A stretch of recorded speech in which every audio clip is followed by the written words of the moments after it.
Assalamualaikum warahmatullahi wabarakatuh. 90.1 Fas FM Family Radio, warna baru untuk keluarga. Selamat malam keluarga Fas, dimanapun Anda berada. Apa kabar untuk Anda malam ini? Semakin malam, semakin dingin kita rasakan ya. Karena ya bulan purnama biasanya ini menunjukkan cuaca cerah di malam hari ya kan. Nah, sehingga kalau biasanya cuaca cerah, terasa dingin keluarga Fas. Semoga untuk Anda semuanya meskipun cuaca dingin di Magelang sekitarnya tetap senantiasa diberikan kesehatan lahir dan batin.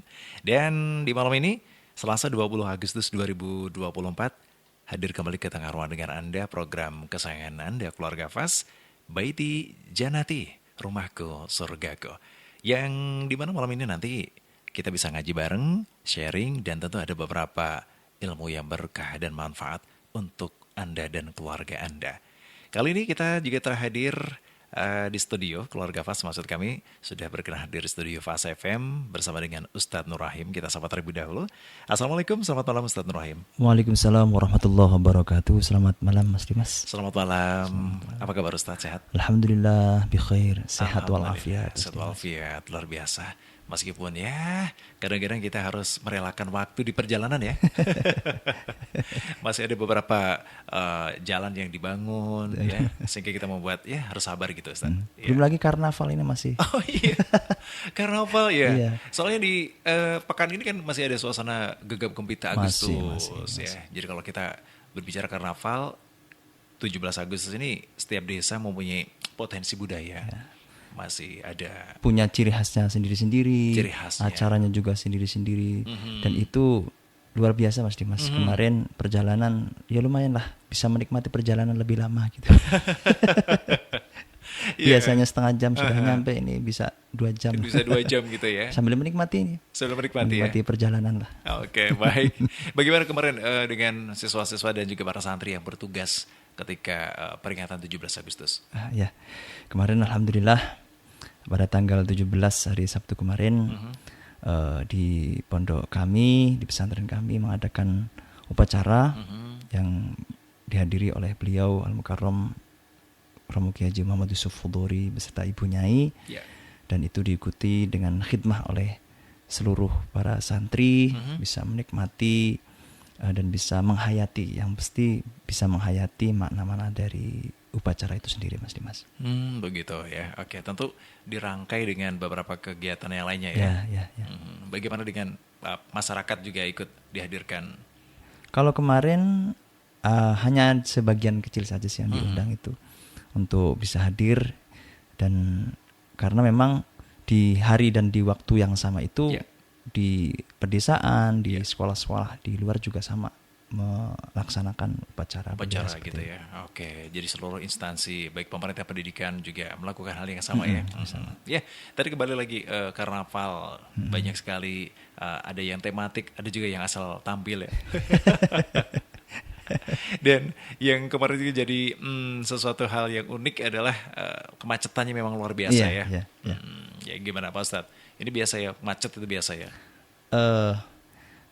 Ya pada dasarnya kebahagiaan kita sebagai rakyat Indonesia atas kemerdekaan ini memang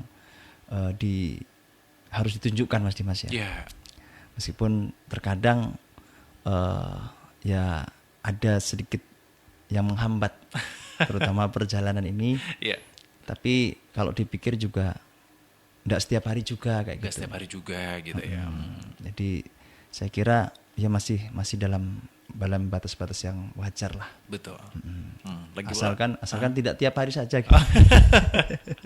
Jangan tiap hari Pak Ustadz, setiap pekan aja deh. Saya udah pusing ini, harus cari jalur mana gitu yang aman gitu ya. Baik. Dan memang yang banyak itu kan ada di jalur-jalur pedesaan gitu Mas. Kalau di jalur utama itu ya jarang sekali sih. Jarang ya.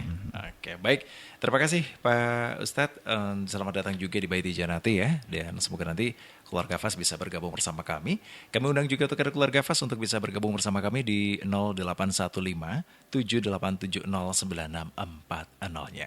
Anda bisa menanyakan beberapa hal terkait dengan biduk rumah tangga, bagaimanakah cara untuk ada yang mempunyai sikap terhadap putra-putri Anda harus seperti apa di zaman saat ini, dan beberapa hal yang mungkin bisa Anda sharingkan bersama kami. Sekali lagi di 081578709640-nya. Dan di malam ini, Pak Ustadz, kita juga sudah menerima beberapa pertanyaan dari kemarin yang belum sempat kita bahas. Di malam ini kami akan sampaikan dan kami bacakan dari keluarga Fas yang sudah mengirimkan beberapa pertanyaan di email Fas FM Magelang. Assalamualaikum warahmatullahi wabarakatuh. Selamat malam Ustadz Nur Rahim, Mas Dimas, dan seluruh kru Baiti Jannati. Alhamdulillah kita sudah merayakan 17 Agustus dengan diberikan kelancaran. Meskipun ya sebenarnya kita juga iuran untuk melakukan atau perayaannya ya. Tapi iuran kita dinikmati segelintir orang. Ini gimana maksudnya nih ya? Saya Ibu Rianti di Temanggung. Izin bertanya kepada Ustadz, bagaimanakah sebenarnya hukum alat kontrasepsi di mata Islam? Lantas bagaimana bagi pasangan muda yang baru menikah? Contohnya saya, ingin menunda terlebih dahulu untuk mempunyai keturunan. Dikarenakan saya memang kondisi kesehatan yang belum siap, sementara juga karir dari suami juga di negeri seberang. Sehingga saya khawatir ketika nanti saya hamil, kemudian suami tidak di rumah, bagaimanakah siapa yang mengurus saya gitu. Nah, saya juga berharap Ustadz berkenan memberikan solusi terbaik bagi keluarga muda era kini agar dapat memperhatikan tumbuh kembang anak seiring dengan kesibukan yang padat, agar para pasangan muda era kini benar-benar sudah siap ketika ingin melanjutkan ke jenjang pernikahan. Itu saja Pak Ustadz yang dapat kami sampaikan. Semoga pertanyaan saya ini mewakili dari keluarga Fas. Atas jawaban dan juga solusinya saya ucapkan jazakallahu khairan. Wassalamualaikum warahmatullahi wabarakatuh. Waalaikumsalam warahmatullahi wabarakatuh. Terima kasih Ibu Rianti yang ada di Temanggung. Permasalahan tentang KB atau keluarga berencana atau dalam bahasa yang kita kenal di pesantren itu namanya tahdidun nasl. Jadi pembatasan keturunan atau mengatur keturunan. Jadi pada dasarnya hukum awal pernikahan, tujuan pernikahan itu adalah untuk lin nasl, untuk menambah keturunan atau meneruskan keturunan. Begitu. Itu utamanya itu. Yeah. Jadi bahkan Nabi sendiri itu beliau dalam satu hadisnya mengatakan bahwa nanti saya akan berbangga-bangga akan menunjukkan kepada umat-umat dari Nabi yang lain itu ya dengan jumlah dari umat saya.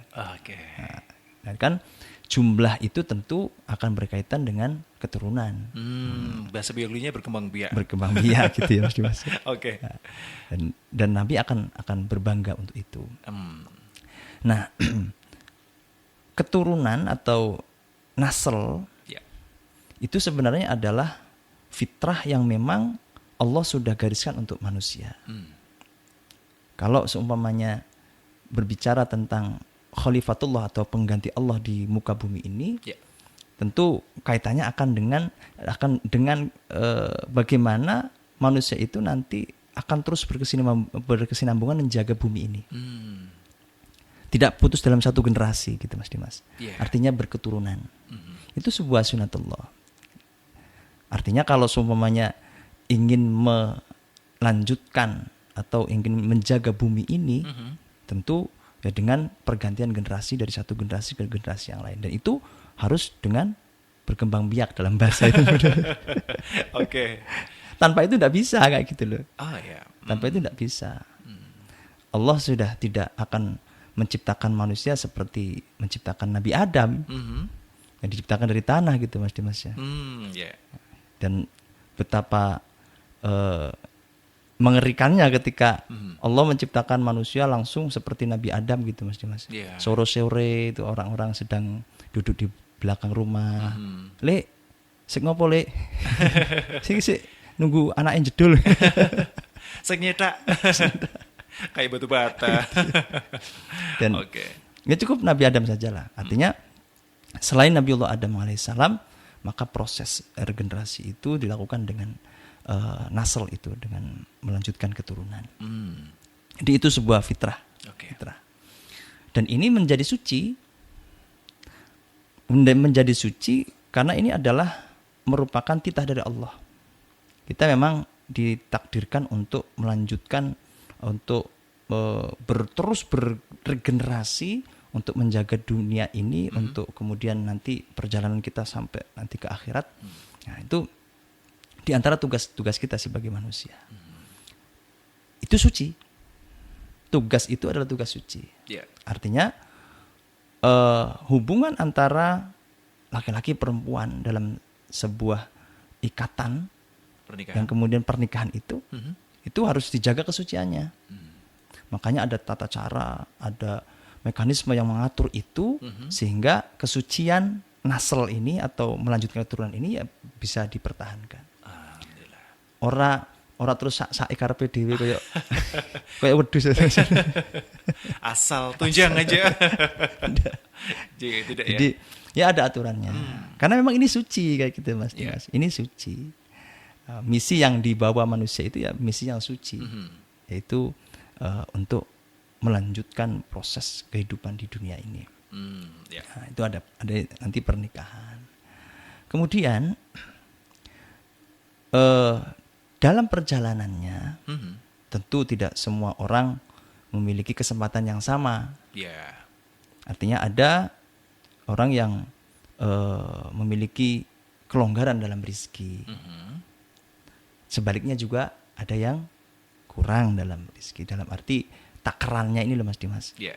Kan Allah kan membagikannya berbeda-beda sesuai dengan kapasitasnya siapa yang menerima. Terus nanti akan menemukan perbedaan-perbedaan aturan. Ada kalanya orang itu yang memang harus dibatasi. Jangan sampai nanti setiap tahun melanjutkan keturunan, manak terus dilirik tok langsung meteng. Itu artinya ada orang yang seperti itu. Nah, sebaliknya ada juga yang harus berjuang bertahun-tahun untuk bisa mendapatkan omongan. Atau bahkan juga sebaliknya ada yang tidak diberi kesempatan Allah untuk mendapatkan keturunan. Nah, ini yang kemudian nanti ada kajian hukum di sini. Ada beberapa orang seperti yang tadi disampaikan oleh Ibu Rianti tadi. Bagaimana sih menggunakan alat kontrasepsi dalam Islam? Hukumnya seperti apa? Ini nanti al-hukmu yaduru ma'ilatihi wujudan aw adaman. Bahwa hukum itu nanti akan berlaku, akan memiliki plot-plotnya itu sesuai dengan situasinya. Ini bukan berarti inkonsisten hukum, bukan ya. Tapi nanti hukum itu akan keluar sesuai dengan ilat. Ilat itu alasannya. Oh, begitu. Karena setiap orang atau setiap daerah atau setiap wilayah itu punya kekhasannya masing-masing yang terkadang seseorang si A ini tidak memiliki apa yang dimiliki oleh si B. Si B tidak dimiliki atau tidak memiliki apa yang dimiliki oleh si C, seperti itu. Nah, ini nanti yang akan merubah atau akan membedakan hukum-hukum yang ada yang berlaku untuk si A atau si B atau si C ini. Contoh. Ketika seseorang menikah merasa bahwa masih belum kuat secara psikis atau fisiknya belum siap nih. Kalau dulu kan anak-anak SD dulu waktu saya masih SD itu Mas Dimas, lulus kelas 6 SD itu ada teman-teman yang sudah menikah itu. Oh gitu. Iya, usia 12 tahun sudah menikah dulu, tapi ya kuat banget.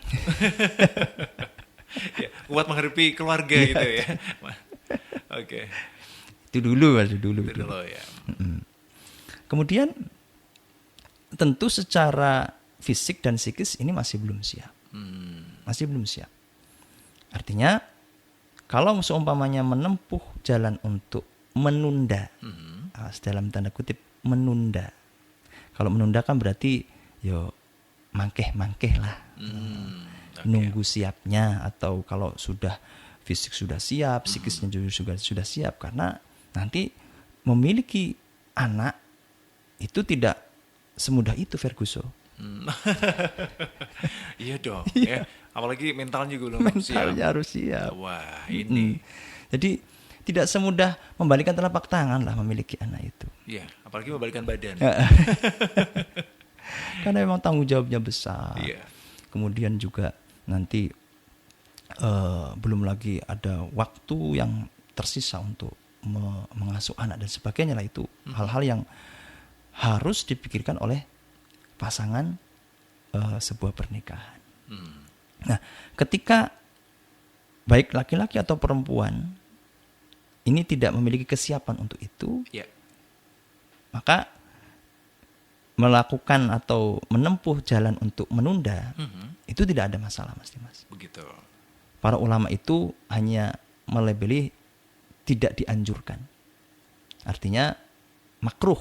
Iya. Makruh ketika menunda memiliki anak atau memiliki keturunan. Itu hukumnya makruh. Tapi statusnya masih diperkenankan gitu, Mas Dimas ya. Nah, karena menunggu tadi itu, menunggu kesiapan. Iya. Tapi berbeda lagi kalau seumpamanya apabila memiliki anak ini justru akan berdampak kepada keselamatan. Iya. Keselamatan, contoh keselamatannya ibunya atau nanti keselamatan yang lain lah misalnya. Oke. Ini tentu hukumnya akan berubah lagi. Bisa jadi penggunaan KB itu menjadi wajib. Seperti itu. Jadi memang hukum akan nanti berputar sesuai dengan ilatnya atau dengan alasannya masing-masing. Oke. Nah, kemudian apabila proses penggunaan KB ini atau menggunakan kontrasepsi ya, yang lagi booming nih Mas Dimas, kontrasepsi. Iya, saya juga sampai penasaran juga nih. Nah, sampai menghentikan secara permanen, alat reproduksinya itu di stop, dimatikan total. Oke, KB mantap mungkin itu ya namanya. Apa itu Mas Dimas? KB mantap itu seperti dipangkas ya. Oke. Iya. Nah, ini yang dilarang oleh agama. Ini yang dilarang oleh agama. Mungkin yang masuk dalam kategori pembunuhan terselubung seperti itu. Oh Mas iya, Dimas. itu bibitnya dipangkas itu. Jadi memang alat reproduksinya itu dihilangkan atau dimatikan. Yeah. Ini yang tidak boleh. Ini yang dilarang oleh agama. Karena dengan menghilangkan fungsi alat reproduksi ini tentu akan menghilangkan tujuan dari pernikahan, yaitu untuk hifdun nasl, untuk menjaga atau untuk meneruskan generasi. Jadi Ibu Rianti, penggunaan KB atau alat kontrasepsi untuk menunda pernikahan, menunda kehamilan Mas Dimas ya, itu pada dasarnya tidak dilarang oleh agama. Asalkan itu tadi tidak menghilangkan, tidak mematikan secara permanen alat-alat dari reproduksi itu sendiri. Begitu, seperti itu. Ya, baik. Tentunya ini Bu Rianti sudah mendapat jawaban dong ya, ketika dari Ustadz Nur Rahim tadi menyampaikan jika kalau tadi pertanyaan dari Bu Rianti adalah kondisi kesehatan yang belum siap. Ya. Ini sudah masuk ya. Masuk. Ya. Tapi kalau tadi ada juga yang mengatakan bahwasanya gimana nih karir? Wah, ini mau ngejar karir. Kalau saya hamil sekarang, padahal tahun depan itu ada promosi jabatan gitu ya. Saya cuti, wah nanti bisa diambil teman saya nih promosi jabatannya. Gitu. Iya. Mendingan, aduh Mas, kita nggak usah punya anak dulu deh. Kadang-kadang kan ada bargaining seperti itu. Sementara untuk sang suami juga, udah deh nikah aja, kita punya anak. Bapak loh, tunggu nunggu cucunya loh. Bagaimana nih Mas? Itu sama Mas Dimas, masih selama tidak menghilangkan secara permanen atau mematikan fungsi dari alat reproduksi secara permanen, itu tidak ada masalah pada dasarnya. Cuman hanya dalam hukum statusnya itu makruh saja. Artinya tidak dianjurkan. Tidak dianjurkan. Yeah. Termasuk juga kekhawatiran terhadap banyaknya anak. Oh iya. Nah, itu juga termasuk di situ. Termasuk di situ. Kemudian juga kekhawatiran terhadap ma'isyah itu biaya hidup. Tentu kan ya memang dikatakan bahwa banyak anak, banyak rezeki. Betul ya. Terus rezeki anak itu membawa rezekinya sendiri. Ya Sendiri-sendiri. itu betul Mas Jam, itu betul. Dan itu kita yakini memang ada seperti itu. Ya. Tapi faktanya bahwa semakin banyak anak, Ya. tentu pengeluaran juga semakin banyak. Banyak juga. Gitu. Kebutuhannya semakin banyak. Banyak. Gitu. Banyak cari rezeki maksudnya ya. Banyak cari rezeki gitu ya. Ya. Oke. Dan itu fakta yang terjadi. Apalagi kalau semuanya sekali melahirkan seperti kemarin itu kita dengar di berita ada itu kebetulan di Jawa Barat Mas Dimas ya, di Indramayu tepatnya. Oh gitu. Itu ada yang melahirkan langsung 5 gitu. Itu kan Langsung 5 gitu ya. Langsung 5. Oke. Berarti kan kebutuhan pampersnya sekali beli minimal 5. Iya. Dan lain sebagainya. Dan itu kan tentu pertimbangan-pertimbangan itu yang bisa menjadi alasan orang itu untuk menunda kehamilan. Ya. Kayak gitu Mas Dimas. Lebih parahnya lagi ketika sang ibu belum siap, nanti mempunyai sindrom baby blues, bahaya lagi ya. Itu. Kalau sudah apalagi itu tadi baby blues yang tidak dipahami Mas Dimas ya. Oh iya. Jadi sebenarnya ini dalam fase baby blues, suaminya tidak paham, istrinya juga tidak tahu. Oke. Akhirnya kan malah semakin runyam gitu. Betul ya. Oke, ekonominya juga masih sulit. Wah, Masya Allah, semuanya tantangan ya. Oke, tapi saya juga tertarik nih, Ustadz tadi yang Ustadz sampaikan bahwasanya Nabi Muhammad SAW ini kelak akan membanggakan umatnya yang banyak gitu ya kan. Nah, berarti ini salah satu indikator bahwasanya yuk kita banyakin deh putranya gitu. Ada seperti itu Ustadz. Iya. Tapi gini Mas Dimas.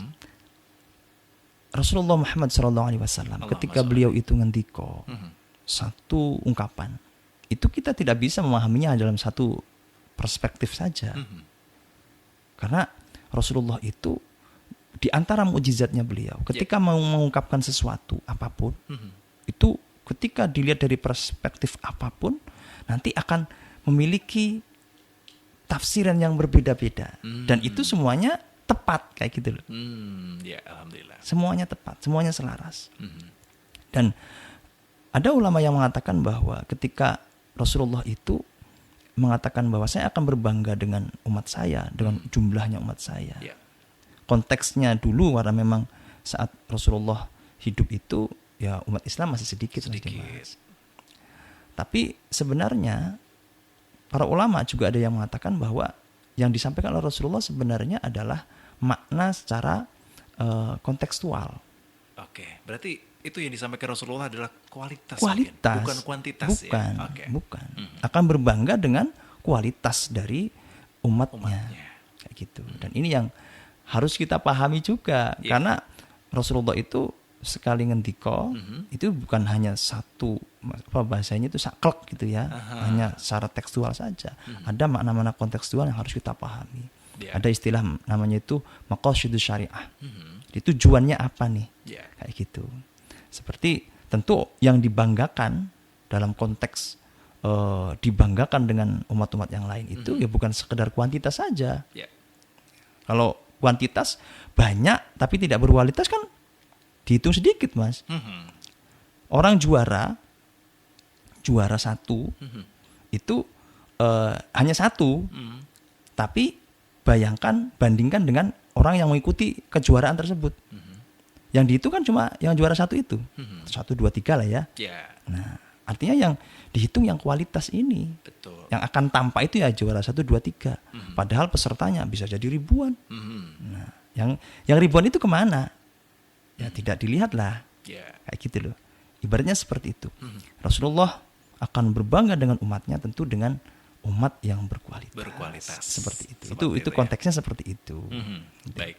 Ya, keluarga Fas, untuk Anda yang baru saja bergabung di 90.1 Fas FM, di malam ini Anda masih mendengarkan Baiti Janati Rumahku Surgaku bersama Ustadz Nur Rahim. Di mana malam ini kami akan membahas beberapa hal yang mungkin ini menjadi sesuatu yang tabu selama ini kita bicarakan, tetapi malam ini kami akan mencoba mengupasnya untuk Anda. Dan kebetulan ini juga ada beberapa pertanyaan yang sudah disampaikan. Gayung bersambut istilahnya nih Ustadz ya. Oke, dan ada juga pertanyaan terima kasih dari Bu Rini yang dari Magelang. terkait dengan Pak Ustadz, kalau tadi disampaikan terkait dengan kontrasepsi, saya juga saat ini agak bingung nih terkait dengan salah satu regulasi baru dari pemerintah. Waduh. Terkait dengan pelayanan kontrasepsi yang tercantum dalam pasal 103 ayat 4. Detailnya banyak banget yang jadi pertanyaan kami. Ini kan ada klausul pelayanan kontrasepsi. Nah, karena di pelayanan maka ada penyediaan kontrasepsi di kalangan pelajar ini. Wah, ini sedang ramai nih Ustadz ya. Ya, ramai ini.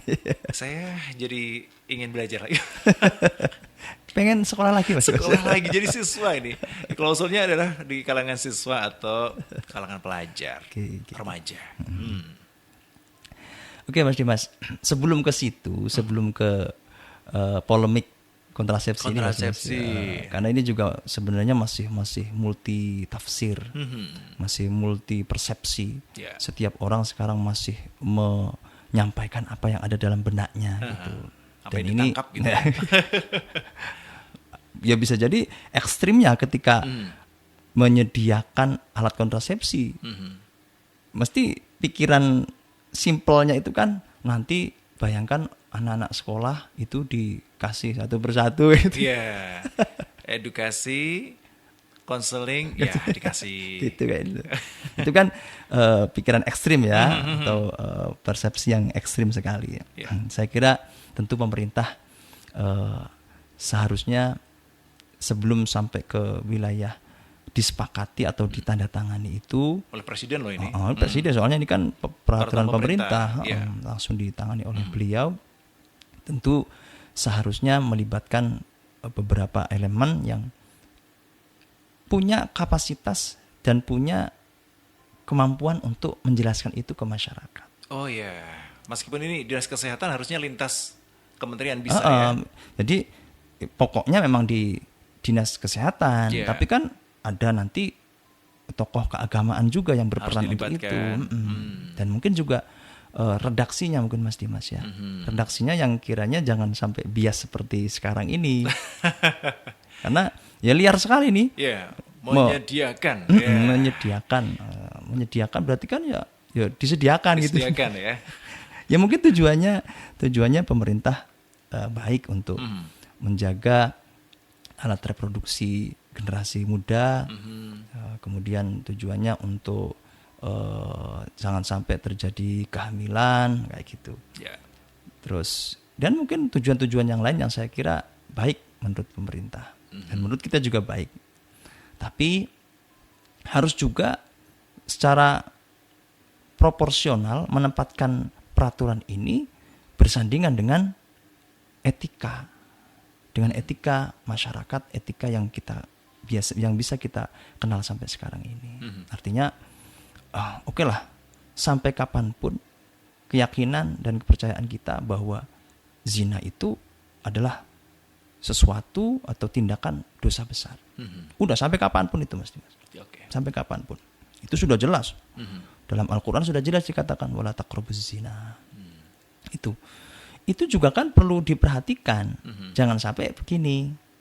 Karena salah persepsi terhadap undang-undang ini, terhadap peraturan pemerintah ini, seakan-akan justru kita mengakomodasi mereka, anak-anak muda ini untuk melakukan hubungan seksual di luar nikah, gitu loh. Jangan sampai memunculkan persepsi seperti itu. Jadi enggak apa-apa kok, sudah disediakan kok. Artinya kita yang penting sehat, yang penting tidak hamil, tapi tidak memikirkan bahwa itu apapun itu merupakan tindakan perilaku zina dan itu dosa besar. Kayak gitu loh. Ini jangan sampai terjadi. Dan kalau seumpamanya kok peraturan ini sampai ke tahap atau sampai ke makna bahwa menyediakan itu menyediakan seperti tadi itu. Ini harus direvisi dong ya kan? Direvisi. Kita tolak gitu. Kita tolak gitu ya. Penyediaan harusnya diganti apa ya? Edukasi saja, edukasi tentang kontrasepsi. Ya, gitu. Bagaimana cara menggunakan, tetapi kan secara visual ya, bukan hanya penyediaannya gitu. Saya juga jadi kok disediain sih gitu ya. Dan itu juga saya kira harus lembaga atau tempat yang memang wilayahnya. Artinya contoh semuanya Mas Dimas dari pihak kesehatan atau di tempat yang disediakan oleh kesehatan. Yang memberikan edukasi juga tenaga medis kalau memang ini ranahnya kesehatan. Oke. Puskesmas, rumah sakit, seperti itu. Jangan di sekolah ya. Jangan di sekolah lah. Kalau di sekolah, saya juga jadi penasaran ini ya. Mau jadi apa ini anak-anaknya ya? Karena itu tadi Mas, jangan sampai gara-gara untuk menjaga kesehatan, keselamatan, tapi justru ada satu poin utama yang ini terlewatkan. Apapun ini zina kayak gitu loh. Kalau semuanya itu di luar pernikahan. Di luar pernikahan, ya. Dan itu bisa diterjemahkan seperti itu oleh secara ekstrim loh ya. Oleh mungkin teman-teman yang berpikir secara tekstual, apalagi minim literasi. Ya, langsung deh. Oh ini boleh kok, boleh. Remaja, pelajar, iya siswa. Kayak gitu. Kan bisa Mas Dimas, akan menyebabkan persepsi atau pemahaman seperti itu. Dan ini bahaya sekali. Makanya ya perlu edukasi yang real. Kemudian juga melibatkan beberapa pihak yang memiliki kompetensi untuk menyampaikan itu. Baik, terima kasih untuk Bu Ririn yang ada di Magelang ya. Saya juga penasaran Ustadz, sebenarnya Islam itu mengajarkan perihal mendidik anak-anak kita untuk mengenali bagian tubuh kita. Itu sejak usia berapa sih? Atau seperti apa seharusnya kita mengajarkan? Kalau memahami apa yang disampaikan oleh Nabi Muhammad SAW tentang bagaimana beliau itu menyuruh sholat di usia 7 tahun, dan di usia itu pula kan Rasulullah itu sudah menyuruh umatnya untuk menjauhkan atau memisahkan tempat tidur dengan orang tua, anak dan orang tua. Anak dan orang tua. Karena tentu kan aktivitasnya orang tua kan beda Mas Dimas. Ngigonya beda ya. Oke. Dan kita banyak membaca di beberapa literatur bahayanya ketika seorang anak melihat orang tuanya sedang melakukan aktivitas. Ya itulah begitu, ya. Olahraga malam. Ya apa sih namanya? Oke. Nah itu dampaknya luar biasa. Dan seperti yang pernah saya dapatkan pelajaran bahwa kerusakan otak ketika seseorang itu melihat pornografi, itu kerusakan sel-sel otaknya itu melebihi kerusakan ketika terkena kecelakaan. Rusaknya itu Mas Dimas. Dan nanti sifatnya edik, nagih, seperti itu. Dan ini tentu sangat membahayakan sekali. Jadi sebenarnya dalam Islam itu sudah dikenalkan. Tadi dikenalkan, itu ya, dipisah. Kemudian jelas sekali kan, dalam Islam itu membatasi ruang gerak antara laki-laki dan perempuan. Ikhtilat itu tidak boleh. Ikhtilat itu campur laki-laki perempuan. Jadi di pondok pesantren tegas sekali. Tegas sekali. Tidak boleh itu. Kalau memaksa, bonceng-boncengan, ya besoknya mungkin dikembalikan gitu Mas Dimas. Apalagi pangkon-pangkon. Pulang langsung. Makanya jadi paling tidak ada 5 tahap. Ada 5 tahap ya. Ada 5 tahap yang harus dilakukan oleh orang tua, mengenalkan bagaimana sebenarnya fungsi dari seks. Memang tabu Mas Dimas. Untuk kita nih orang-orang timur nih, tabu sekali mengatakan tentang seks, seksualitas. Padahal kalau semuanya kita berbicara fungsinya, fungsi dari seks itu tentu bisa nanti kita tidak lagi tabu, Karena tadi apa yang awal tadi itu, bahwa pernikahan itu adalah untuk hifdzun nasl, untuk melanjutkan keturunan. Dan melanjutkan keturunan, Kalau tanpa seks itu gimana? Wah, itu Sebul hanya tok. Nabi Isa aja yang bisa. Nah, tapi itu suci kayak gitu loh Mas. Jadi ini memang satu sisi ini sesuatu yang harus dibahas dengan hati-hati, tapi sisi yang lain ini harus dilakukan pengenalan yang bertahap sehingga nanti kesuciannya jangan sampai terganggu atau rusak oleh bagaimana caranya mengedukasi tentang seks ini. Jadi kesuciannya jangan sampai tergeser gitu Mas Dimas. Jadi paling tidak pertama itu adalah untuk anak bagaimana mengajarkan cara melihat. Cara melihat. Melihat apa ini? Melihat organ Mengenali, genitalnya, mengenali. Oke. Jadi anak dikasih tahu ini yang boleh dilihat, ini yang nggak boleh dilihat. Terus ketika ini kisaran di anak-anak TK, SD lah Mas Dimas ya. Yeah. Itu sudah harus dikuati itu. Ini nggak boleh dipegang oleh orang lain. Yeah. Ini boleh kamu lihat, tapi kamu sendiri yang melihat. Kalau dilihat orang lain nggak boleh. Kayak gitu. Yeah. Terus kalau seumpamanya alat kelamin kamu itu dipegang, berarti yang megang itu orang jahat. Kecuali bapak dan ibu kamu. Seperti itu masih basic sekali dan itu penting. Ya, oke. Agar anak tahu bahwa oh ini loh bagian yang harus saya jaga betul-betul. Oke. Itu tahap pertama. Jadi bagaimana melatih anak itu untuk melihat mana saja yang boleh dilihat, mana saja yang tidak boleh dilihat, atau bagaimana anak itu paham harus memperlihatkan kepada siapa, seperti itu, atau anak itu paham wilayah yang boleh disentuh atau wilayah yang tidak boleh disentuh, baik oleh diri sendiri atau orang lain, seperti itu. Ini harus kuat sekali, ini basic, dan ini sudah merupakan pendidikan seks. Sudah merupakan pendidikan bagaimana mengenali tubuh, mengenali diri sendiri. Dan itu penting. Dan sebenarnya yang paling tepat untuk mengajarkan tentang seksualitas adalah orang tua. Orang tua ya? Ya, Oke. orang tua. Apalagi sosok ibu ya? Ya, ibu. Tentu kalau semuanya anaknya perempuan ya ibu yang berperan aktif begitu. Kalau semuanya anak laki-laki tentu ayahnya yang berperan aktif. Kalau orang lain bahaya Mas Dimas. Iya. Karena kan itu private sekali. Privasi banget. Private sekali. Jadi itu tahap yang pertama.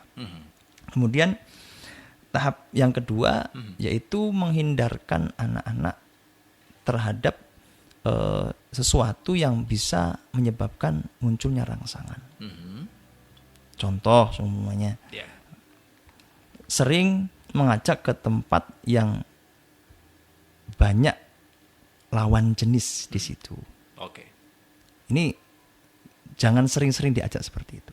Termasuk juga mulai mengajarkan anak untuk contoh semuanya kakak adik ini laki-laki dan perempuan. Ini sudah harus dipisah. Sudah harus dipisah karena kalau sudah usianya sudah SMP, sudah mulai balik gitu Mas. Itu sudah mulai ada dorongan untuk melakukan untuk melakukan ketertarikan gitu Mas. Dan lebih ke arah seksualitas kayak gitu loh. Dan ini kalau semuanya tidak diarahkan tentu tadi akan membahayakan bagi anak itu sendiri. Maka dari itu pemerintah menyediakan itu kayaknya kok saya masih harus diganti dari redaksinya. Harus diganti itu Mas. Masya Allah. Saya setuju sekali itu kalau semuanya redaksinya diganti dan perlu direvisi, edukasi perlu edukasi yang masif lah untuk karena ya itu tadi kita kan masih juara gitu ya, juara 3 literasi gitu dari bawah tapi takut ya itu persepsinya itu loh. Takut dimaknai sesuai dengan pikirannya masing-masing gitu ya. Berikutnya Ustaz. Nah itu yang kedua, jadi menghindari sesuatu yang menarik atau merangsang sisi seksualitas dari anak. Itu berarti berada di ya tingkatan SMP SMA lah. Itu dihindari betul. Oke. Dan itu sekali lagi orang tua dan sekolah itu kan sebenarnya sudah mengajarkan alat-alat reproduksi itu apa. Betul. Di pelajaran biologi sudah itu. Secara visual gambar kan? Gambar, Ya. gambar. Gak harus langsung kan? Saya herannya kok langsung didatangkan. Alatnya ini dipakai kan, jangan sampai itu Jangan terjadi. sampai lah. Ini Masya Allah. Undang-undangnya Pak pemerintah tolong ya. Oke. Jadi di sini juga peran sekolah itu memiliki peran yang lumayan banyak Mas Dimas ya. Yeah. Jadi mengenalkan fungsi bahwa ini loh alat A ini untuk ini, alat B untuk ini. Nah, dan tidak usah juga dipraktekkan kayak gitu Mas. Betul ya. Oke. Jadi itu di samping juga bukan hanya mengenalkan manfaatnya, tapi juga bahayanya ketika dilakukan bukan pada tempat dan bukan pada waktunya. Yeah. Ya contoh lah semuanya free sex. Itu tentu memiliki dampak yang siswa itu harus tahu. Yeah. Dampak buruknya. Seperti penyakit kelamin, terus dan sebagainya, banyak sekali yang menjadi warning gitu ya bagi mereka yang berhubungan seks di luar pernikahan. Yeah.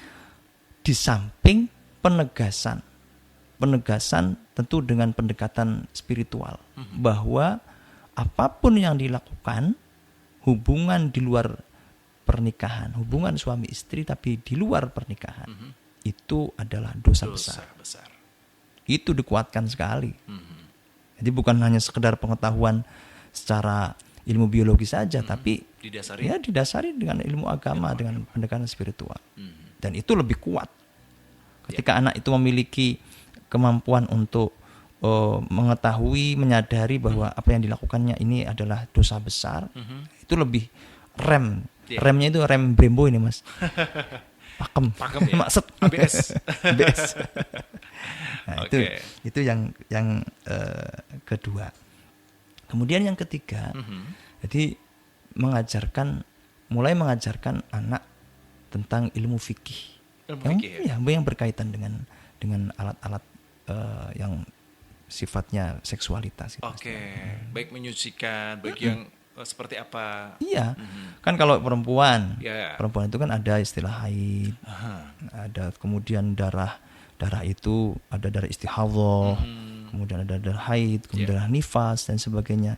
Kemudian yang laki-laki itu juga diajarkan, oh kamu ketika mimpi basah seperti ini, gitu Mas Dimas. Nah, itu harus dikenalkan, harus diberikan pelajaran. Dan itu tahapan-tahapan sebenarnya adalah pendidikan seks, sex education sebenarnya.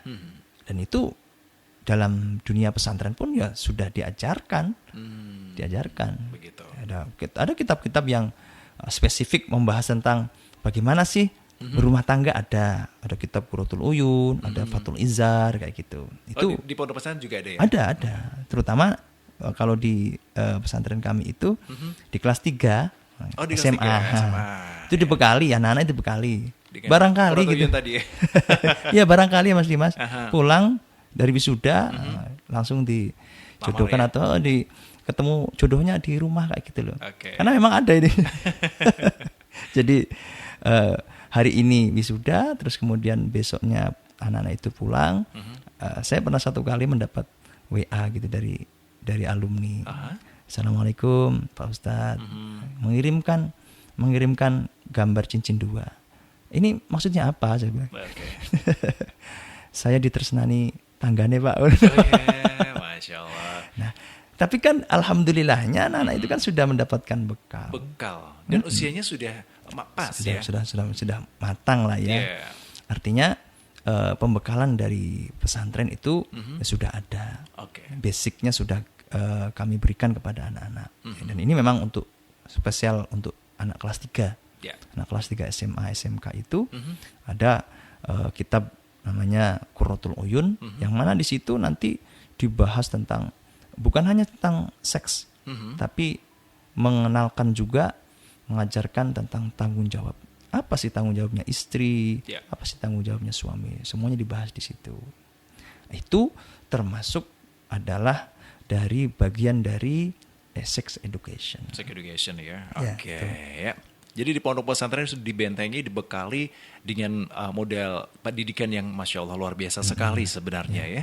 Dan kalau saat ini pemerintah baru ngeh dengan peraturan pemerintah menerbitkan undang-undang baru hanya untuk deteksi dini penyakit, screening, kemudian pengobatan, rehabilitasi, konseling, bahkan penyediaan hati kontrasepsi, saya rasa sudah cukup terlalu tertinggal dengan pondok pesantren. Iya, betul.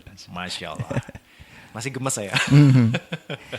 Karena memang gitu Mas Dimas ya. Iya. Jadi anak-anak itu terutama terutama para santri itu memang di dunia yang akan mereka hadapi itu tentu warnanya sangat banyak. Ya. Warnanya sangat banyak. Jadi anak-anak itu memang didesain memiliki pondasi yang kuat. Itu yang terpenting. Oke. Bangunan setinggi apapun, taruhlah Burj Khalifa yang tertinggi di dunia itu. Kalau semuanya pondasinya itu rapuh, Ya. ambruk Mas Dimas. Ambruk. Ya. Jadi kami berharap bahwa para santri dengan pendidikan yang diberikan, baik kurikulum yang tertulis ataupun hidden kurikulum, Ya. kemandirian, kemudian soft skill yang lain, itu menjadi pondasi yang kuat ketika mereka nanti berkiprah di luar pesantren. Ketika melanjutkan fase kehidupan yang lebih tinggi, entah di dunia kampus atau dunia kerja atau dunia rumah tangga, Ya. itu sudah siap, basicnya sudah siap, pondasinya sudah siap, dan insya Allah anak-anak itu bisa memberi warna tersendiri di kehidupan berbangsa dan bernegara ini, Mas Dimas. Amin ya rabbal alamin. Ya, Masya Allah. Terima kasih Ustadz. Kalau tadi disampaikan bahwasanya di pondok pesantren memang diajarkan istilahnya kalau tadi di sekolah terkait dengan seksual education ya. Kalau di pondok pesantren juga ada beberapa kitab yang sudah dipelajari hal itu. Dan didukung lagi kalau di pondok pesantren memang ketika dipelajari itu, ketika diulas kan tidak menjadi nggak campur kan. Ada istilahnya nggak ada percampuran antara santriwan santriwati kan. Jadi aman gitu insya Allah. Ya. Kalau di sekolahan kan tidak, ya kan ngomongin itu menjelaskan itu, tapi di kelasnya ada cowok cewek, otomatis mereka lirik dong. Pada gimana gitu ketika menjelaskan organ ini yang cowok lirik yang ketika itu sebaliknya. Dan bahayanya lagi ketika tadi kita kembali ke peraturan pemerintah yang disampaikan tadi, itu memang akan sangat berbahaya sekali ketika harus disediakan gitu. Oke. Tapi kalau ngomong soal itu, Ustadz, kita kan butuh juga namanya para santri-santri atau para siswa dengan kompatibel yang sangat luar biasa sekali ya. Ya, untuk saat ini alhamdulillah pondok pesantren masih menjadi rujukan kita semuanya. Ya. Jadi memang ya pendidikan yang dilakukan oleh pesantren itu kan all time Mas Dimas. All time. Artinya anak itu ya memang akan terus dalam tanda kutip dipaksa untuk mengikuti alur, dipaksa terus. Mulai dari bangun tidur sampai tidur lagi. Jadi dibuat kerangka sebuah sistem. Nanti yang anak itu mau tidak mau akan masuk dalam sistem tersebut. Dalam tanda kutip lagi dipaksa untuk berada di sistem tersebut. Jadi pembentukannya memang all time. Setiap hari sepanjang waktu. Ya, bagaimana tidurnya diatur jam berapa maksimal tidur, kemudian istirahatnya nanti juga dibatasi, semuanya serba teratur. Itu yang membuat anak-anak itu insya Allah memiliki pondasi yang kuat. Begitu. Ustadz, kalau di luar sekolah saya kurang tahu ya bagaimana cara mengendalikan hawa nafsu, dorongan seksual ketika hormon tertentu sudah sampai di usia tertentu kan, otomatis itu kan cukup menggebu gitu kan. Kalau di sekolah mungkin tolong salurkan dengan olahraga, berorganisasi. Tapi kembali lagi olahraganya ya tetap sama ada lawan jenisnya. Organisasi dalam organisasi masih ada lawan jenisnya dan juga lainnya. Nah, sebenarnya di pondok pesantren bagaimana cara mengekang hawa nafsu itu diajarkan seperti apa ini Ustaz? Ya kurang lebih sebenarnya sama Mas secara kegiatan fisik ya. Kegiatan fisik ya. Sama kalau semuanya di pesantren itu artinya Ya anak-anak itu juga dikenalkan olahraga. Apalagi kalau semuanya anak yang hidupnya kamarnya itu di lantai 3, udah otomatis olahraga itu. Setiap pagi mesti naik turun. Ya? Oke. Belum lagi nanti jarak antara sekolah dengan kamar itu juga jauh. Apalagi kalau semuanya pesantren yang memiliki fasilitas-fasilitas olahraga seperti lapangan bola, lapangan voli dan sebagainya itu. Di antaranya adalah bagaimana mengatur dorongan hawa nafsu yang menggebu-gebu, Mas Dimas ya. Oke. Dan saya pernah membaca satu literatur. Usia-usia di rentang usia SMA itu apabila anak itu berdiam diri, ngalamun bahasa Jawa nih Mas Dimas. Itu nanti unsurnya adalah ke unsur seksual kayak gitu loh. Oh gitu. Iya. Oke. Anak-anak SMA itu seperti itu. Dan itu kalau secara secara medis ya wajar saja karena emang sedang menggebu-gebunya, artinya perkembangannya emang di saat itu di usia-usia SMA itu. Lagi on fire-nya ya. On fire. Lagi semangat-semangatnya. Ya ini yang harus di manajemen. Kita tidak bisa menghilangkan itu, tidak bisa. Tidak bisa karena itu memang usia-usia yang memang anak itu di fase itu. Sama seperti anak kecil fasenya bermain. Gak bisa, gak boleh, jangan main. Jangan main, nggak bisa itu. Kalaupun bisa nanti ada di fase yang akan datang, fase main itu akan nagih kayak gitu loh. Contohnya saya, udah gede baru mainan ya. Hot Wheels. Oke. Nah, jadi itu di fase itu yang bisa dilakukan adalah bagaimana mengatur, bagaimana kalau menghilangkan jelas tidak mungkin Mas. Karena itu memang normal tumbuh saat usia belasan itu memang normal. Tapi paling tidak bagaimana mengaturnya, bagaimana menguranginya, mengurangi dorongan gejolak itu dikurangi. Di samping secara fisik, nah pendidikan rohani juga penting. Kemudian pendekatan secara spiritual juga penting. Dan yang tidak kalah pentingnya ada riyadhah. Tirakat. Tirakat itu ya macam-macam Mas Dimas ya. Luas sekali makna tirakat itu. Di samping ya taat peraturan, kemudian ada semuanya dikir-dikir tertentu. Bahkan dikatakan ini dari beliau Nabi Muhammad SAW. Ketika seseorang itu memang mampu untuk menikah, ya menikahlah. Ketika kok hawanya itu, geloranya itu menggebu-gebu tapi tidak mampu menikah, entah karena biayanya kurang atau karena calonnya memang nggak ada. Nasib. Oke. Jadi itu yang dikatakan oleh Rasulullah, ya berpuasalah. Jadi karena dengan puasa tentu asupan makanan ke dalam tubuh berkurang dan ini akan mengurangi dorongan dari dalam. Seperti itu ya. Baik, Ustadz, tak terasa kita juga sudah sampai di penghujung acara di malam ini. Wah, sebenarnya menarik sekali ulasan kita di malam ini dan kita akan membahasnya lebih panjang dan lebar lagi, Ustadz ya. Tapi karena waktunya sangat terbatas, kami ucapkan selamat malam dan terima kasih untuk kebersamaan Anda keluarga FAS yang malam ini sudah gabung mendengarkan di 90.1 FAS FM atau live streaming kami di aplikasi Suara atau Noise. Kami ucapkan terima kasih.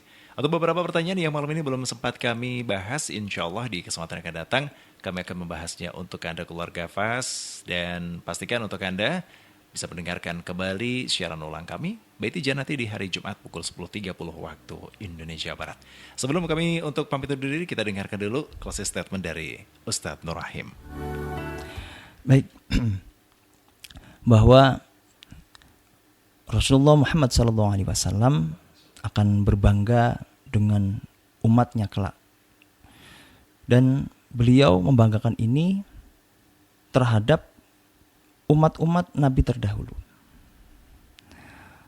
Kita bisa memahami bahwa yang dimaksud oleh beliau itu bukan hanya sekedar kuantitas yang banyak.